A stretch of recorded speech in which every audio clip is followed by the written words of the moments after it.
Basketball Talk Pro. Today I want to talk to you about something that we have exposed before on Basketball Talk Pro, but I want to approach it from just a little different angle that may help you. I'm going to show you really two drills, but they're pretty much the same drill. And they're the first thing that we do in practice. We have our little talk, usually 4 or 5 minutes, and then we go right into these shooting drills.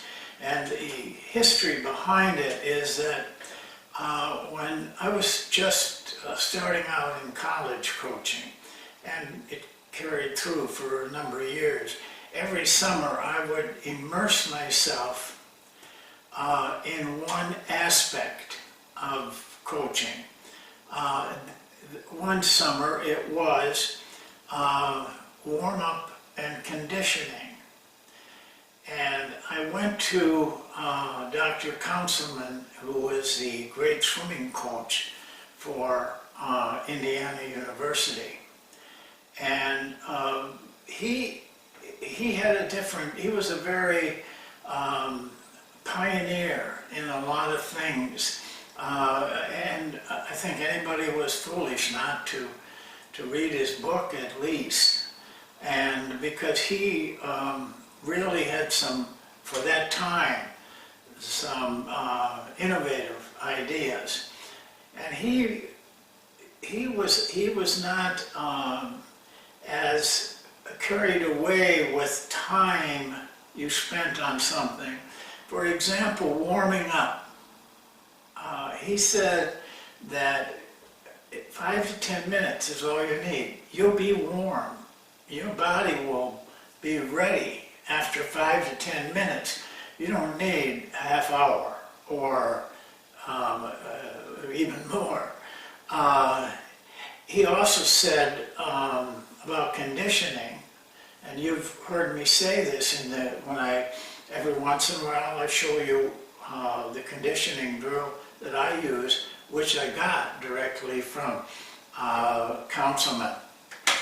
And that was that once you reach conditioning, say in your pre-season practice, you reach conditioning at as high a level as you can go for that length of time. After that, you don't need to hardly do anything. Just a normal series of practice, providing you don't take a long term off, like if this player's injured or you decide to give them a bigger break. But even that would have to be a week or two before you lost any conditioning. Just normal practice. So that frees you up. We do our conditioning pre-season in college. That we ran. We could condition them before October 15th by running. And then about 3 weeks into our practices, that's all the conditioning we did. And we were always ready and in good shape. Well, I decided that I did not feel good about what we were doing as far as stretching and that kind of thing and warming up. I disliked what we were doing in stretching because players were just very lackadaisical, kind of do what they had to do, kind of follow a little bit, but nothing was serious on this. And before stretching, you should warm up your body, and then your stretching is better. So I decided then that why waste my time? I mean, we had all those things, guys skipping up and down the floor and like a dance and all kinds of different ways. We really didn't need that. And my feeling was, why don't we get the same results from, and make it a basketball type of thing. And so that's how the history of the drills and how I use them consistently.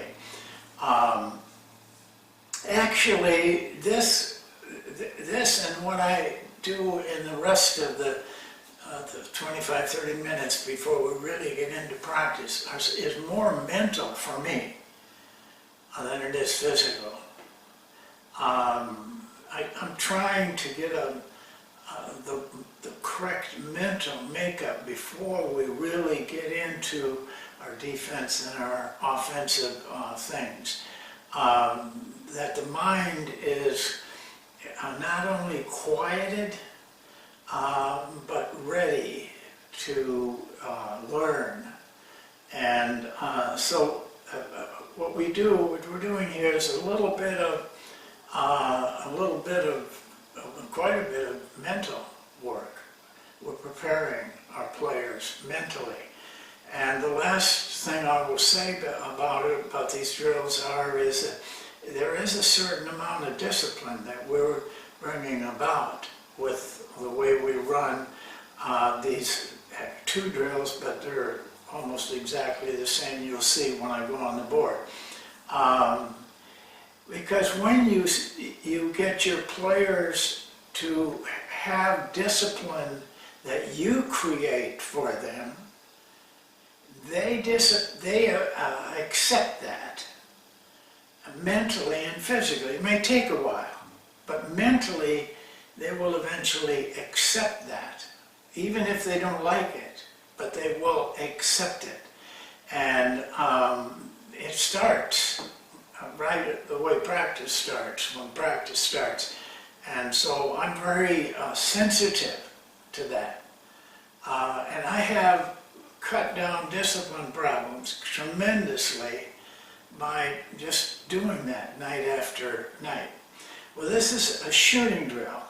Now, most of you coaches and that I know, they think, you gotta go, they give them a ball or that shooting machine and they leave them and they're supposed to shoot 500 shots or 200 shots.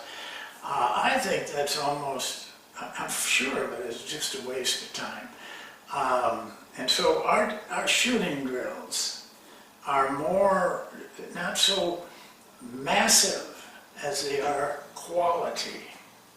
I think your players will learn quickly from quality over quantity of just shooting and shooting and shooting and shooting. Because it's not muscle memory, it's mind memory, it's brain memory. You can do it mental practicing. You don't even have to be on the floor because your brain is learning what they have to do. And so this is kind of a mental exercise for me, and a discipline exercise. Now I want to show you the drills. We'll go on our little yellow pad here. Before I start, I just want to point something out about these pads that I work with. They are exactly like a 8.5 by 11 pad that they've made large. And so what I like about them is that when we put up something like this on a drill, I keep it in a pad. So when we get done, I think it's 50 or 60 pages, we have a pad of these drills. And we can refer to them if we want to or need to. And I do. I come back, look back on what we have presented. Well, this is a drill. I don't have a fancy name for it. I just call it shooting drill. There's two of them, 1 and 2. And what we do is we do one on one practice. The very next practice we do 2, and then we just keep alternating every day, every practice. So at the end of the year, they probably have ran both drills the same amount of times, or pretty close to it. Now, on this drill, every player has got to have a ball. It might be a difficulty for some of you, but find a way, because otherwise it's just not, it doesn't run well. So now imagine you got about, say, 10, 11, 12 players here, each with a ball, and a coach here. He does not have a ball. Drew that, but that was a mistake. So that they can move very quickly. That's important, that they shoot and get to the end of the line, and when their turn comes up, they shoot. Now, the drill is really simple. The guy steps on here with a ball, and as soon as he steps on, if everything's cleared away, passes to the coach, then makes a step in and breaks out to get in this area when he receives the ball. He receives the ball, turns, squares up, and takes the shot. There is no dribbling or anything like that. He catches, squares up, and takes the shot. He rebounds his own ball and goes to the end of the line, and they keep coming one after another. Now, I don't want you to complicate this drill. What we tell our players is very simple. Catch the ball, pivot on your inside foot to square up, get squared and balanced, take the shot, and go to the end of the line. We want to emphasize those three things, but that's all we emphasize. We do not correct much. Maybe the first practices or two it'll take a little bit more, but never do we stop the drill. If we correct during the drill, it's a very short correction, like square up or bring them in or whatever, a couple of words.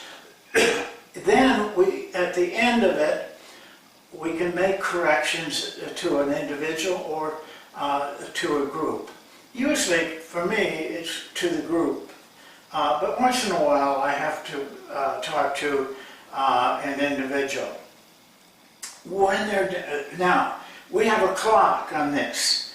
We have 3 minutes on the clock. Some of you may have difficulty with that in your facility. Well, get a stopwatch then. Most people have them now on their watches or their little clock there that they have. iPhones, they got all that stuff. So it's no problem. But we prefer to use the clock because then we know that everybody can see it. If we do have to use a stopwatch, the last minute, we tell them a minute, and then at the halfway mark, 30 minutes, 30 seconds left, and then 15, 14, 12, so they know, because it's important how many shots they're getting off. They are told to count only the makes. Each person is responsible for his makes, each one. At the end of 3 minutes, we have a manager there with a clipboard and a chart. He calls their name, they give him the number. He may call Smith, Smith says 6. That's all it takes. And players, after 4 or 5 days, they get so that they know when their turn is coming up that he's going to call it. They'll figure out who's ahead of them, and so that they're prepared. It goes very quickly. He writes those down. Okay. Then we move the drill to this side. Everybody moves. Then we start the 3 minutes again, coming from this side and out. So and now they have a different foot that they're pivoting on, but the rules are exactly the same. So, and that's all there is to the drill. We do 3 minutes here, 3 minutes there. And I will tell you that NBA players will be somewhere between 8 and 10. College players, makes I'm talking about, will be somewhere between 6 and 8. And high school players will be somewhere between 4 and 6. That's how they come about. But each shot now is very intense. They know they got to give a score. Now, as a coach, it's how you run this drill that's going to make it work.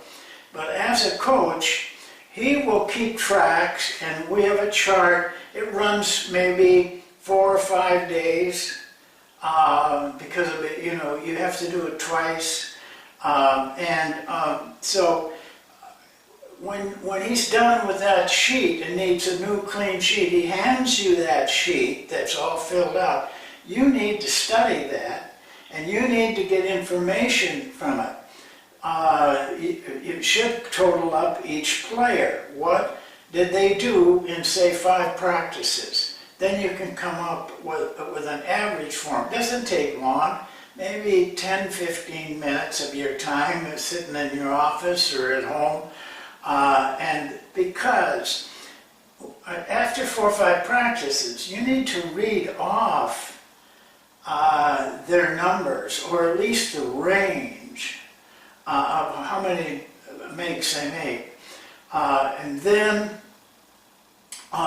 you know, you think, well, that's not a lot of shots.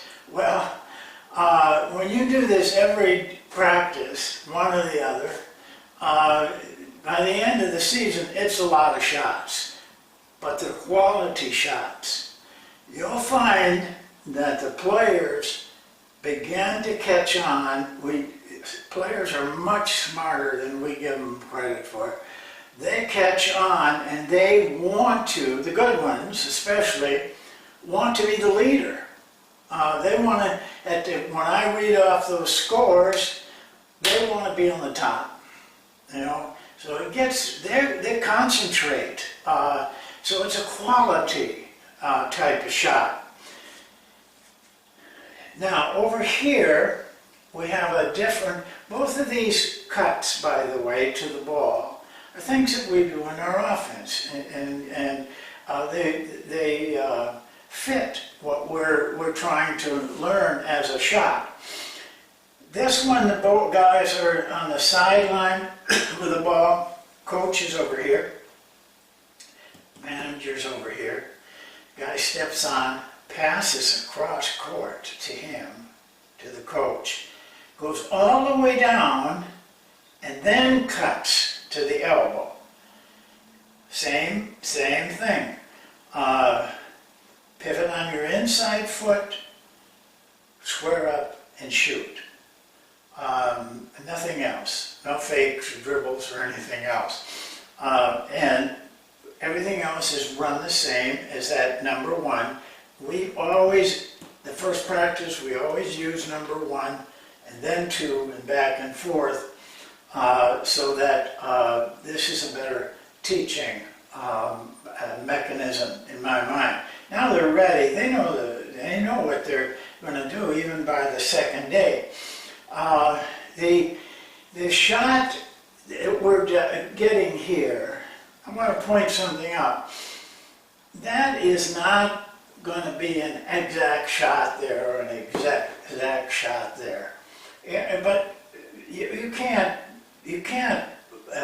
practice coming to a certain spot and taking a shot, because in a game that isn't how it works.